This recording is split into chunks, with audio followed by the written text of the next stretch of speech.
And welcome in, ladies and gentlemen, for another episode of For the Franchise Fantasy Sports and Fantasy Podcast. Live, DJ Oakley on this side of the table with the YSN brand, and on the other side of the table, the legend himself. He is Rocky Brown. Rock, a lot of stuff to talk about today, and a lot of it is going to be based around the trade deadline. Yeah, I'm a little excited for this deadline. I think there could be a lot of movement, so a lot to talk about. All right, let's get it started.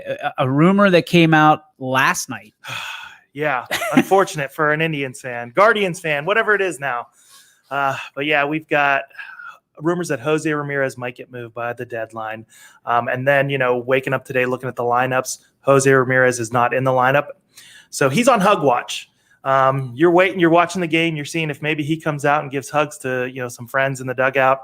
Hopefully it doesn't happen, but I don't know. The Indians are teetering right now. Who would be a team to keep your eye on for Jose Ramirez? I mean, obviously there's a ton. Anybody could be in on him. I mean, I know before the season, the Braves were involved. Talking about Jose a little bit.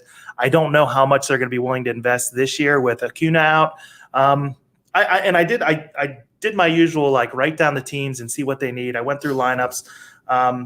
One team that popped out to me that has a hole at third base, Brewers. Yep. If he goes to the Brewers, my gosh, that lineup is tough. Stacked. Yeah. I mean, you look at it, they're doing a lot with a little right now. And if they add a big bat and a nice glove with Ramirez and a guy that not necessarily has to be at third base. We've seen him play second. Yeah. Did he play outfield at one point? Did they stick him? Well, at one point he was an outfielder. So he played a little bit of left. So you look at that and you go, okay, this is a guy that we can move all over the place. And if we find a third baseman or somebody comes up, we can put him position. And I don't think it's going to cost you a fortune to keep Jose Ramirez. No, I don't know if it's going to cost you a ton to get him. Some of the trades the Indians have made recently, I haven't been too impressed with the haul. Going back to the Lindor trade, I really didn't like Jimenez. Rosario's kind of performed better than I thought he would. Those were the two big MLB-ready names that they were getting. Wasn't impressed with it, so who knows what the package would be for Jose Ramirez, really. So he's the guy to keep a watch on today. There's a lot of names floating around as there typically is this time of year. Last year was an anomaly with the pandemic. Who do you think are some of the big names that are going to move that are going to affect fantasy value on these players? Oh, yeah, there's a ton. Let's talk hitters first. So I think for sure, guys that should be moved, I can't say they will be moved because obviously those franchises that are struggling right now are struggling for a reason. Mm-hmm. Trevor Story, I look at him. I'm worried about him a lot. I mentioned it on our TikTok. I would do TikTok now, whatever. I'm old, but we do it. But his home road splits are crazy. He's definitely a guy that if you have him on your team, I think you want him to stay in Colorado. Mm-hmm. I think the Rockies value that competitive balance pick, the compensatory pick as they call it. So he's a guy that I think should move, but I don't know if he will. I look at Joey Gallo. I think he's one of the ones that for sure I think he's going to move. I think they're trying to extend him right now, they say. Yeah, I see him moving. I think he's going to be the big bat that moves. I mean, we saw Nelson Cruz get moved earlier. Yep. He's the next best, power hitter. Starting Marte for the Marlins. They have made some contract offers not in good faith, just to kind of say, hey, we're trying to win. Look, he's somebody I think he's going to get moved as well. So he starts in Pittsburgh, goes to Arizona, then to Miami, and now he's another question mark to go to another a contender, or is that someone that could eat up a contract to have a name to put butts in the seats? I think he's going to a contender, just because he's a free agent after the year. Someone's looking at a rental with him. Mm-hmm. Maybe a team like the Giants think they can re-sign him, and they go after him. I think that'd be a fit. He's a guy that everybody should want, though. Yep. When he's healthy this year, he's been very good. The Cubs, I think everybody that the Cubs have is on the block this year. I mean, I've heard Baez, Rizzo, Chris Bryant. Yep. I mean, those are some quality names. Bryant's the guy that they say, he's going to move for sure. I wouldn't be surprised with Rizzo. I don't think Baez moves, but they're definitely they need somebody, right? Yeah, you got to keep somebody. Yeah. So you talk about those Cubs. Rizzo would be a nice piece. That guy's a leader. Mm-hmm. He needs to be on a contender because in postseason, typically Rizzo is one of the guys that you can count on. Yeah, and I'm looking, and I know a lot of people have said it, but it just makes too much sense. The Red Sox, that first base spot, Dalbec's not really doing what, they thought he would do. And he's a name that, they might be able to move. Like, people are interested in, you bring back a Rizzo and maybe a Kimbrel. Yeah, you package some players in. Dalbec's one of them to bring him back. Greg says Bryant is as good as gone. I don't know. It's so hard to say. Like you said, they've got to keep somebody. I think Rizzo, I'm feeling like Rizzo is the more likely to move, then Bryant, then Baez. I think they'll try to re-sign Baez. Who's the guy that brings the biggest haul back out of those three for the Cubs? I think it'd be Baez. You think? Honestly, I think he's got age on his side. Real close to it, though, is Bryant. Yeah. I think. Versatile. Again, that's another name. That's a versatile guy. They can go in the outfield. First base. Yeah, he can play multiple positions. It's weird that what the Pirates started, or I guess, and brought back a few years ago with Clint Hurdle, caught on, but the Pirates never excelled at having multiple player positions. Yeah, unfortunately, and that's a good segue to talk about the Pirates. Oh gosh, I mean, there's a name that I think I put him at like 90 to 100% chance of getting moved. Adam Frazier. A-Fray, yeah. Yeah, and he's having a great year. Yep. Now's the time to sell. Get out of here. Yeah. I love him. I love him to death. And listen, as a Pirates fan, it's not our year. It's never our year. However, you got to sell high. And I've been impressed with what Ben Cherington, the new GM, has done in the draft with some of the moves that he's made already. A. Frazier should get a haul. But if you don't, you got to hold him. Yeah. You got to hold. You can't give him away for nothing.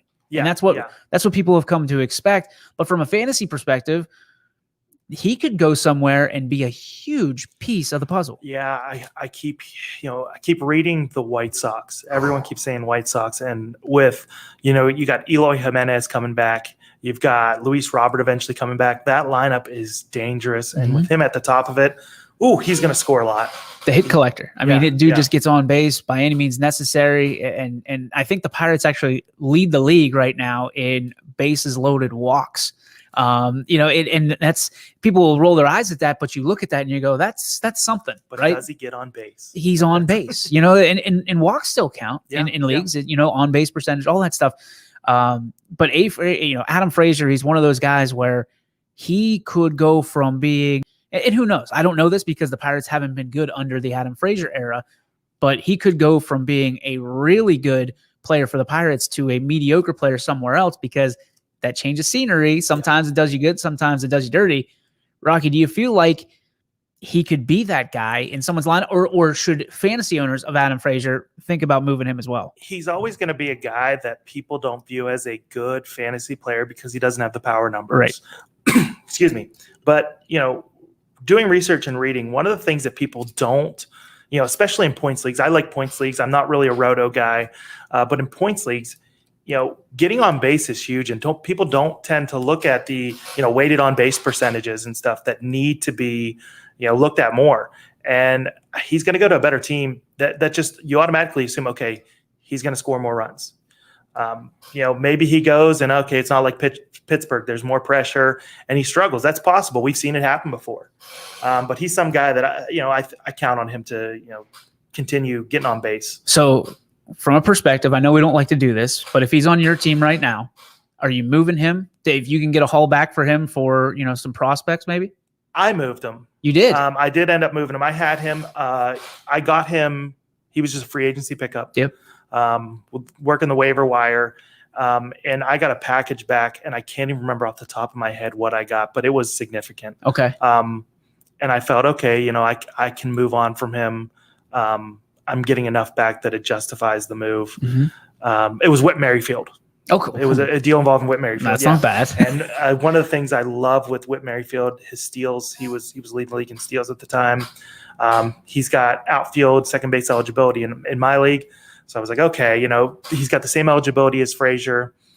He's averaging more points a game. Maybe I sell high on Frazier now just in case, he stays on the Pirates and maybe things go a little, worse the rest of the way. South. I think this is the highest you're going to get out of Adam Frazier. I could be wrong, but I would suggest, I'm not a fantasy expert like you are, but if you have him right now, Sherpa. It might be, I would call you a czar. You'd be a czar. That works. We'll go with The that. fantasy czar. So it's one of those things where if you have him now, might not be a bad idea to see if there's any trades out there that somebody would give you for him. Maybe especially if you're not a contender this year. Yeah.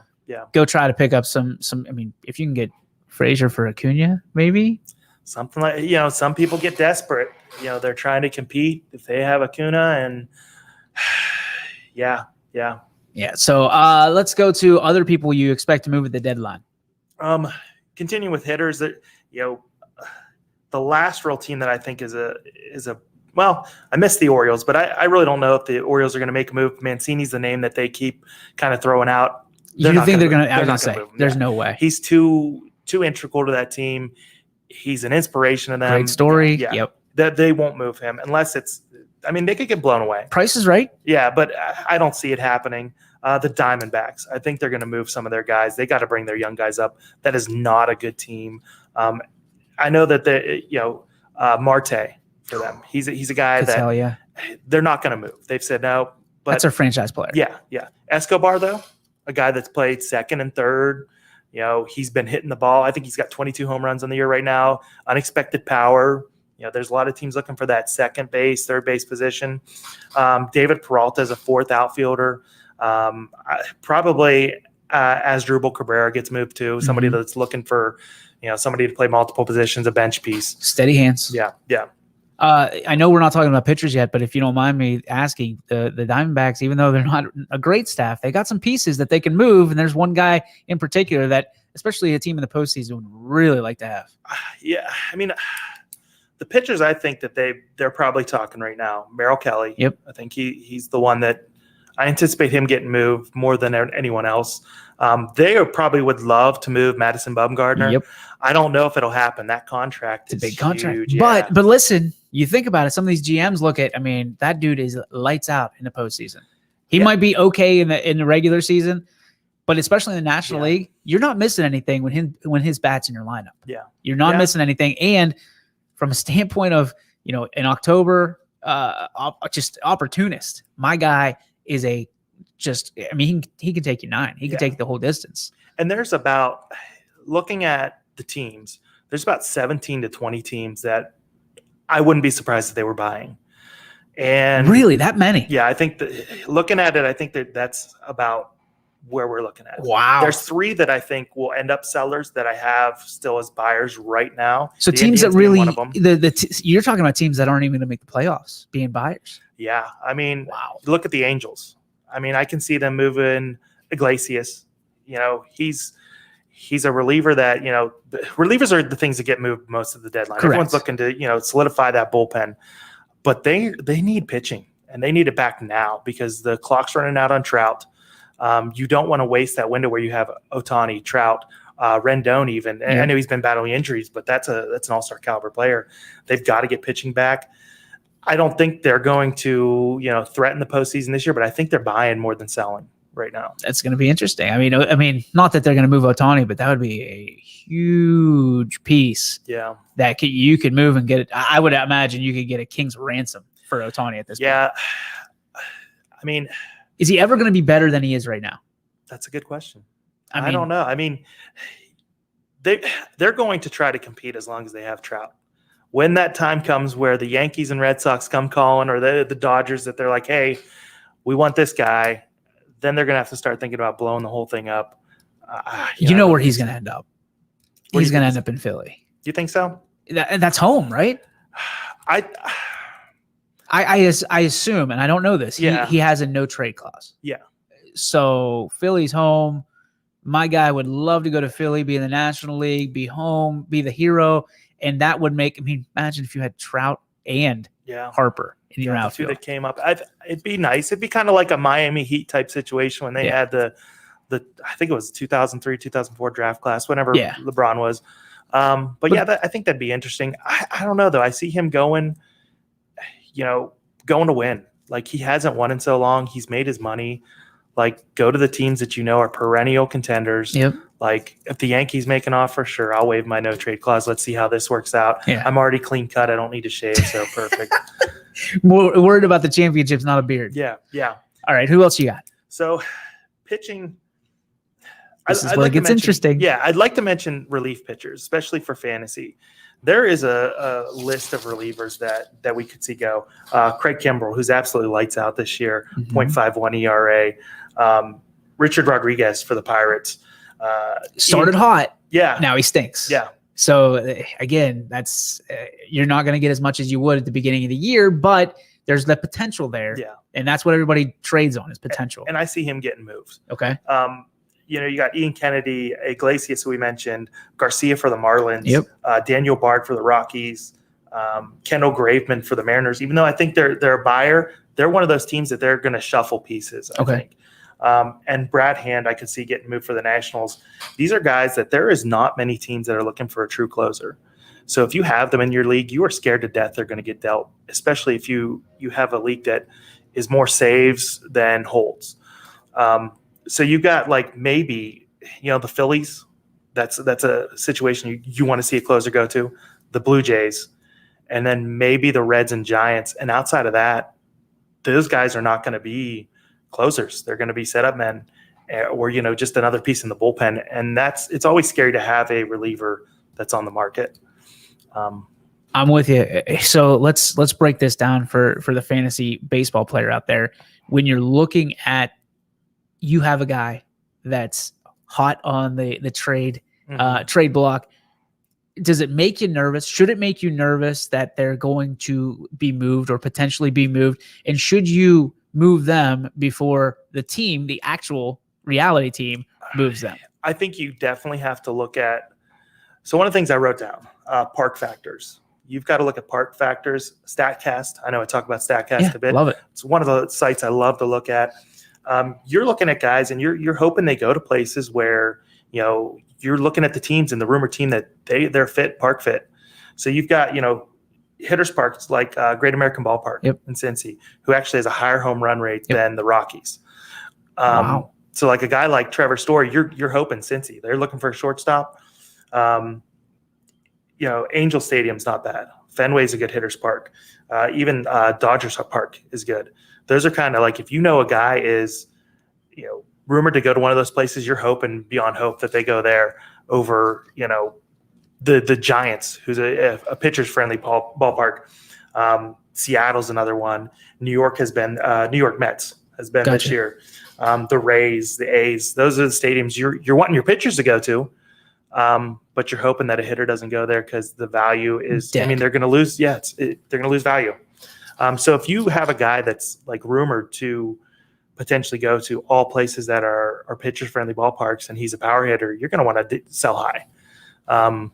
This is the week. Friday's the day, right? Yeah. The Friday's the deadline. So if you're out there and that's your deadline for moving players as well, who's one player, Rock, that you look at and you go, you're going to be okay if this guy gets moved?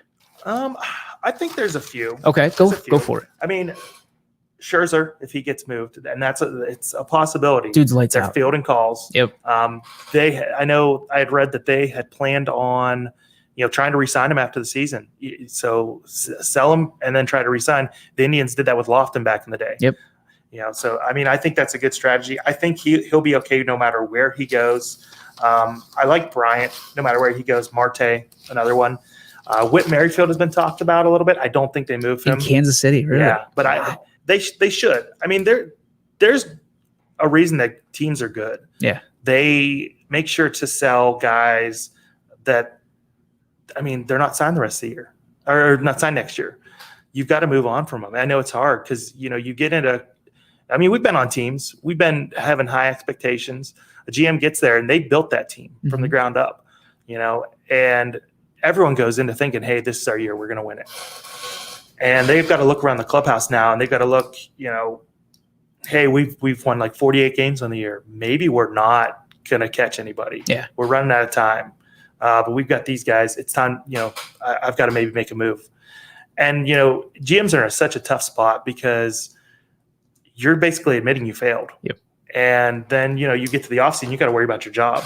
So do I deal or do I, hold? Do I try to make this team better? Do I admit failure? It's a tough spot to be in. From your standpoint, who's one guy or a few guys that you're saying sell now if somebody will take them? Story's the big one. Because you think Story's going to be lower when he moves? Lower value? There's a couple teams that are interested in Story. I'd love for him to go to the Reds. The Yankees were calling, though, the other day.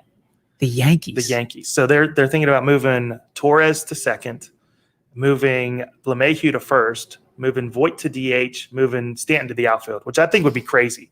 Stanton doesn't need to be in the outfield that much. There's too high of a risk for injury. He's finally kind of putting things together this year. It'd be crazy if he went to the Yankees. I don't like the fit. If that happens, Aaron Boone's gone. Because it's not going to work. No. I don't think it's going to work. But Trevor Story to the Yankees is an interesting tidbit because where do you put him in the lineup? Trevor Story's your guy. He's your best hitter in the Rockies right now. Top of the lineup. I think he's. So then his RBIs could possibly go down. I think no matter where he goes, he's going to steal more. Those power numbers. His power numbers are down across the board this year, but historically, he has definitely hit better in Colorado than he has anywhere else. Most people do. And I hope they deal him. They got him and John Gray. I think are two good pieces. John Gray, I feel like even though he's got good numbers in Colorado, he could sell outside of Colorado. He's a guy that's had a high pedigree, for a while. But they need to fix that team. That's an awful team. They made a horrible trade of Arenado. They got nothing back. It's time to play their young guys. They've been holding on to the young guys like a lot of teams do nowadays, a lot of cheaper teams. But that's a team I love watching it at the deadline anyway, because they're going to get pieces back. Yeah. If they deal Story, they're going to get pieces back, and more than likely, one of those pieces is going to get caught up right away. So Trevor Story, if you got him, get rid of him. If you don't got him, just keep an eye on it. Who are they going to get back? Are they going to get some, maybe they deal with Milwaukee. They get something back. Okay, maybe they get Urias back, who he's done okay this year, but now he goes to a hitters-friendly ballpark. He might be a guy that's sitting on your waiver wire. Okay, maybe he'll get time there. Let's pick him up. Let's put him on the bench, see how he does in Colorado. How about for the local fans here? Could Trevor Story end up in Cleveland? Is there a fit for him there? I know Cleveland has been rumored, and I don't understand why. Really, he just doesn't seem like the type of guy they go after. He's a half-year rental. Yeah. So I don't see it happening. Cleveland's going to look at those guys that have multiple years left to bring in. They've got to. That's how they survive. They're probably going to move on from Cesar Hernandez, Eddie Rosario. Those are guys that half-year rentals for somebody. So. Okay, so back to the regional thing. Cleveland Indians, buyers or sellers? Sellers. I think they're trying to convince people they're buyers. I think they move on. Like I said, Hernandez, Rosario. There was an interesting article I had read, and I think it was on The Athletic, and it was Pittsburgh and Cleveland making a deal. They were kind of talking about a Reynolds for one of the Cleveland starters, like a Plesac or Savali, which makes a lot of sense. I don't think it'll happen, but I know I talked on your personal profile to somebody about Reynolds. There's too much smoke to think the Pirates are just turning people away. If they're smart, they're fielding calls. They're like, okay, let's see what we can get. Let's maximize value on this guy. And if Cleveland would come in and be like, hey, we've got, one of these pitchers that we're willing to deal because we've had a hole in center field forever, and we've got some of these young guys. Maybe we can move, George Valera or somebody like that comes in, and Pittsburgh might be more than 3 years away from competing. Could be. You look at it though, and you look where Brian Reynolds came from, right? And that was the Andrew McCutchen deal. Yeah. And there's a lot of people that were really soured on that deal. Yeah. But Kyle Crick was part of that deal as well, which they just DFA'd Crick, which I think he's going to end up somewhere. And if he can get he's still got 2 years of control. Yeah. If they can, a team can essentially calm him down and get his control back, he's an effective reliever. I don't think he's a closer, but he's an effective reliever. But Brian Reynolds was also a piece of that for Andrew McCutchen. You look at that and you say to yourself, this doesn't look so bad anymore because Kutch is Kutch. He's never returned to his MVP form. The Pirates maximized what they were going to get out of him. But now you got this guy in center field that the Pirates are saying, this is our center fielder. We're going to build a team around this guy. And it's Frazier and it's Reynolds right now. And Key Brian Hayes is your cornerstone. Yeah. That's the face of your franchise. We learned that with Josh Bell. But I think you're right. I think if somebody comes in and says, listen, here's an ace of the future. There's a lot of questions around what the Pirates have in their farm system. Mitch Keller, we don't know where he's at. So you look at that and you go, the Pirates could be sellers, and they could be sellers in a big way if somebody blows them away for a Brian Reynolds. I don't think Brian Hayes is moving anywhere. No. And there's always those surprises at the deadline where something happens. I know Cleveland had a couple surprising deals a couple years in a row. Bauer was kind of surprising. Yeah. What all was dealt, getting Puig back for half a season. That was surprising. When they had dealt Clevenger, another one that I'm like, that kind of came out of nowhere in a way. Worked out well for him. Yeah. Because he's injured still. It's one of those things where the question I have for you about Bauer before we turn the page, will Bauer get moved? Because we've heard rumors in Los Angeles, he lost the bobblehead day. They took all his stuff out of the merch. I think I'd hope that the Dodgers have some protections in the contract they did, where it's like, okay, we can kind of cut this guy for minimal damage if. Is he radioactive? Let's just answer that. Right now. Okay. Yeah. I don't think anyone would touch him. He's got a long road ahead to get back playing. He won't play the rest of this year. Yeah. And I dealt Bauer in our league. I had him. He was doing great for me. Before or after? Right as it started to hit. Wow. I contacted a guy, and I'm always honest in trades. And I think you've got to be, because if you pull one over on someone, they're never going to deal with you again. And if it's a long-term league that these guys have been playing, I came into this league when it was already running for several years. Yep. I was up front with him. I said, listen, I'm interested in Gallen. He's had some injury concerns this year. He's a guy I've long been interested in. I've got Bauer. Are you interested in maybe? I think he might be back next year. He's not going to play this year. I was just up front. He's not going to play. And the guy was like, you know what? Yeah, I'm building for next year. Let's do it. So if you got Bauer right now on your roster, Find any way to get rid of him. Okay. Especially if you're competing this year. If you think you're not, next year's rolling around, okay, maybe we hold and we see what happens. Before we go, we got a couple minutes to go. We want to talk quickly about the fantasy college football. League, yes. I put the link here up on the comments. Head there, $25 to get you in. How many spots still open? We've got a few spots open. Okay. Now we're still trying to decide between whether it's going to be like a 10, 12, or 15 team league. Gotcha. I'd want to fill 15, but it's going to be hard to build college back up. I think that the NCAA kind of shot themselves in the foot and kind of killed the interest that people had in it. But it's going to be a fun league. I mean, we want to do like a live draft, maybe like on a YouTube or something. Yeah, we can do that. We want to, make it a part of like for the franchise. So like if you're having a good week or there's a big matchup, we want to bring you on. We want to talk to you. We want to, know what you're thinking. We want to get inside the mind of the, the fantasy fan. Yeah. So we're going to try to make it fun. We're going to start a football league. I don't have a date for the draft on that one yet. The 21st, August 21st is for the college draft. Okay. That's the plan right now. But we're going to try to start up all sorts of leagues. I mean, we're trying to build fantasy in this community. Yeah. I know that it's gone away a little bit. I feel like fantasy, and I blame the pandemic. I think that a lot of people weren't as interested in sports during that time. It's hard to get into without fans. I mean, even watching like wrestling, we're both wrestling fans. Yeah. It's hard to get into it without the fans there, the fan reaction. So like this, really, it's my labor of love to kind of bring fantasy back to the area. So if you want to join the college fantasy league, all you have to do in the comments, just copy and paste. It's a long link. Copy and paste. I don't know if it shows up as a link or not. The whole linking thing is new to what we do on StreamYard. But click on it if it's available, or copy and paste it. Click. Do they pay just online there, or? Yeah, that's a great thing about Fantrax. They actually hold all the money in their own account, so you can pay with PayPal, credit card, and it's all on that Fantrax site. It's fantastic. So yeah, we're not hunting people down to get money. You're not trying to hunt me down to pay me.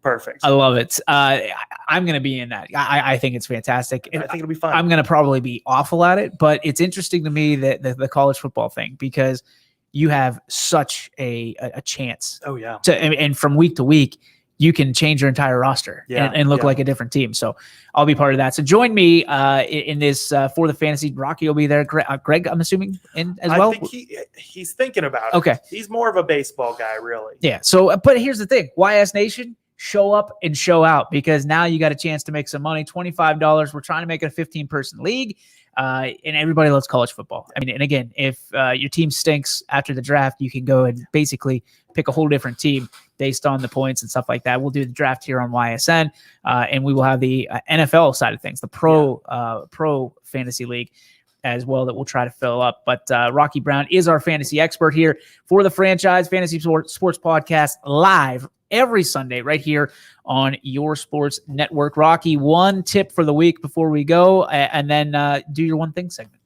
So one tip for the week, and this is mainly for the area. I want to talk to Indians and Pirates fans. Don't panic if your guys are traded. I know it's going to hurt. I know, people with Jose Ramirez jerseys are going to want to burn them. Be patient. These prospects are good. As a Pirates and Indians fans, you should be checking out prospects anyway. Always. So be patient. It's going to pay off eventually. Pirates are going to right the ship. I feel like they're going to eventually, we can't be bad forever, guys. No. Things will get better. As for one thing, the one thing this week, I want to push people to somebody that supported us. We have a TikTok page. Mm-hmm. There's Rich the Happy Collector. Okay. So he has a TikTok page. He collects sports cards. He does a lot with that. He's a great person for the community. Just, he's somebody that's very positive. Yeah. He's always willing to help. And he was one of the first people that reached out to us on TikTok with advice. He's tried to promote us. So I want to give the love back to Rich the Happy Collector. You can follow him on TikTok. I think he's got a Discord page as well, but a great guy, especially if you like sports. If you like, card collecting's coming back. It is. And he's a good person to talk to. He's always willing to, help out with any questions. And as always, if you have questions for Rocky Brown, you can reach out to him at Soberzar on Twitter or our Facebook page for the franchise. Or reach out to YSN. YSN, yeah. We'll put you in contact with them. But as always, you can use comments. Messenger pigeon. Sometimes homing pigeons will find me just randomly. Just random. Yeah. They like my car, so they just hang around waiting to drop a load. And a question at the same time.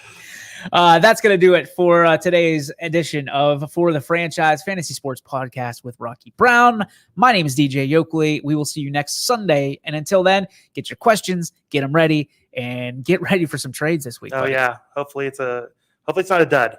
Hopefully we have a fun one. We'll see you next week. Have a good one.